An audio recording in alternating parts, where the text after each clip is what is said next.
What is going on, everybody? Welcome back to Red Seat Radio. My name is Corbin, and happy Thanksgiving to everyone who celebrates it. There probably won't be a video on actual Thanksgiving, so enjoy your holiday. But before we do get to Turkey Day, we need to talk a little bit more baseball, because on the same day that the Red Sox announced that they were going to give a contract to Ryan Brazier and Josh Taylor, while also letting go of Franchi Cordero and Yu Chang, the rest of the league was doing the exact same thing. What this means for the Red Sox is that there is an entire new pool of free agents added to this 2023 free agent class. Now, some of them aren't that exciting, aren't that interesting, but there are some really interesting guys who got added to this 2023 free agent class that I think the Red Sox probably will take a look at. So what we're going to do today is we're going to talk about some of the free agents that were recently added to this pool. We're going to talk about how they could fit in with this Red Sox team, why they didn't stick with their other team, and what taking a chance on these players would look like. But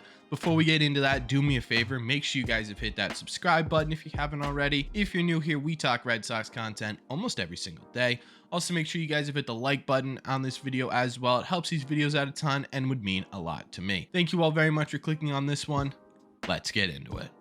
Just a disclaimer before we get into this list, there were a bunch of guys added to the free agent pool via this sort of non-tenered deadline. So there's a guy not on this list that you think the Red Sox should really look at. Let me know in the comment section down below. There's bound to be people that I cannot get to. Anyways, here is the list, and we're going to start with the guy that everyone's talking about to the Red Sox, the one that has sort of taken over social media in terms of a free agent possibility for this Red Sox team, and that's Cody Bellinger of the Los Angeles Dodgers. Now, the biggest reason why everyone's been talking about Cody Bellinger is because his potential is insane. He won Rookie of the Year in his first year in the league. In 2019, he won the MVP. But since 2019, it's been a little bit of a rough go for Cody Bellinger. Now, I'm not going to include statistics from the 2020 season because that was a weird season for everybody. But in 2021 and 2022 combined, Cody Bellinger has just a 193 average with a 611 OPS and just a 64 OPS plus, meaning that he's about 36% less productive at the plate than the average player in baseball. Now, those stats are, we'll say, less than appealing, but in the back of everyone's mind, there is still a chance, just because of how hard he fell off from that 2019 MVP season to where he's at now. There is a chance that at some point he's able to regain that ability to make great contact with the ball and become at least league average, because once you get to league average with Cody Bellinger, you become a pretty decent player because of the fact that you also have that elite defense as well. Right now, Cody Bellinger reminds me a lot of Jackie Bradley Jr. Always in the back of your head, you got that promise of what Jackie could have been at the plate, but it just never really works out. And for that reason, and there are a couple other reasons too that we'll get to in a second, I don't know if Cody Bellinger is the best idea for the Boston Red Sox.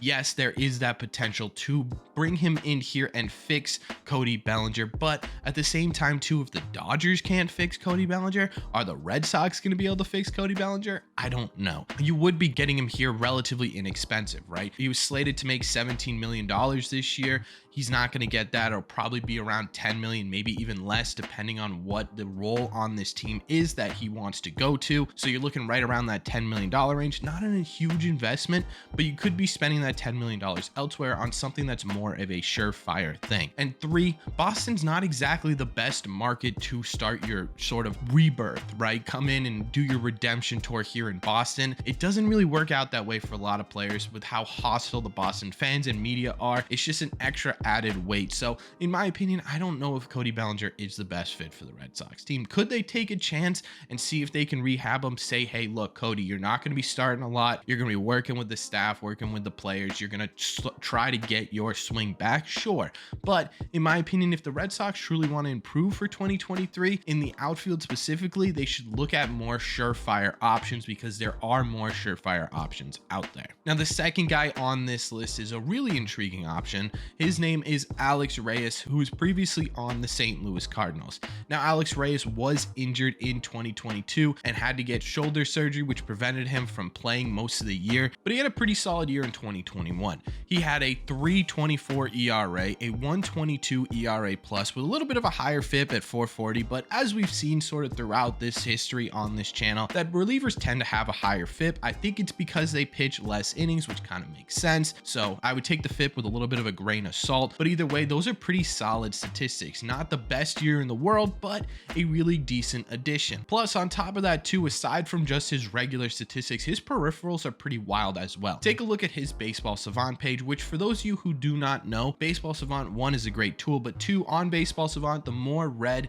your slider is, the better you are in that category. And Alex Reyes has a ton of red. In fact, really the only place that he does not have a ton of red is in his walks, where he is really not great. His walk percentage is towards the worst in the league. He does have some control issues, but everything else is really great from Alex Reyes. If the Red Sox could work on his control and get his control under wraps, at least to league average, he could be a really great addition to this Red Sox bullpen, and maybe a guy that's intriguing enough to take a chance on, because the price for Alex Reyes is not going to be that large. You're looking at probably $2-3 million a year to get this guy in, see if you can fix his control. That may be worth it. My biggest concern with Alex Reyes is why the St. Louis Cardinals decided to not offer him a contract. Alex Reyes was an all-star in 2021. He did get surgery, but he was rehabbing and almost ready to go by the end of the season. So why did the Cardinals let him go? In my opinion, that may mean that there is an underlying issue with his injury that other teams may not be privy to, or we may not know, just because we're the public and really we don't know anything that happens behind closed doors.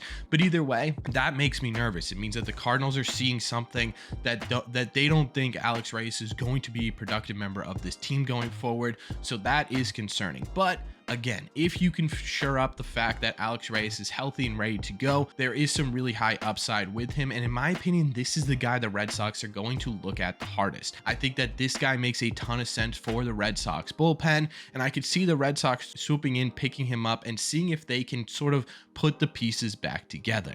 Either way though, a very interesting option. The last guy I want to talk about on this list is Luke Voit. He was on the Padres, then the Nationals, and he finished the year with the Nationals and then got non-tenered, so he is now a free agent. And Luke Voit actually had a pretty successful 2022 campaign. He finished the year with a pretty low average at 226, but a little bit higher of an OPS at 701, and ended the year with a positive OPS plus at 103. But the thing that I really like about Luke Voit was his power numbers. In that 2022 season, he finished the year with 22 home runs and 69 RBIs. Now, he wasn't playing all full time. He was a rotational DH basically for the Padres, did play a decent amount for the Washington Nationals. So take that with a grain of salt as well. I think that power potential could be even higher. And obviously that RBI potential is higher when there's people on base. The Washington Nationals, not very good at that. So that RBI number should be higher as well. And I actually like the Luke option a lot. You add some pretty decent power. You can put him in the DH position.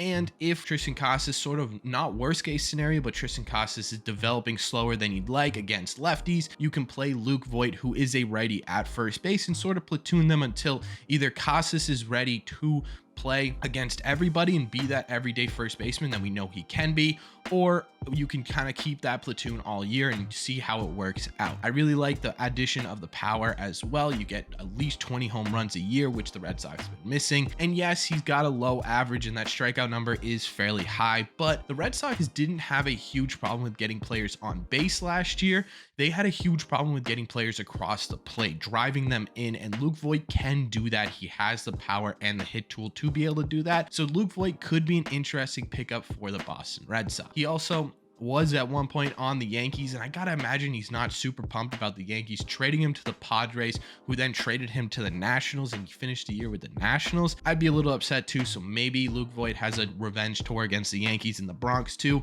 which would be absolutely just a cherry on top. In my opinion, this guy would be a ton of fun to have on the Boston Red Sox. And that's my list of players that could be an intriguing option with the 2023 free agent class, where they got non-tenured and have been added. In my opinion, I think Alex Reyes is the most realistic option for this Red Sox team, followed closely behind by Luke Voit. And in my opinion, I would try to stay away from Cody Bellinger. I think you can make better improvements in the outfield, but I could be completely wrong. So let me know in the comment section down below, what do you think of all this? Who would you pick out of the three of these to take a chance on if you were the Boston Red Sox? Would you take a chance on any of these guys, or would you try and get other players on this team?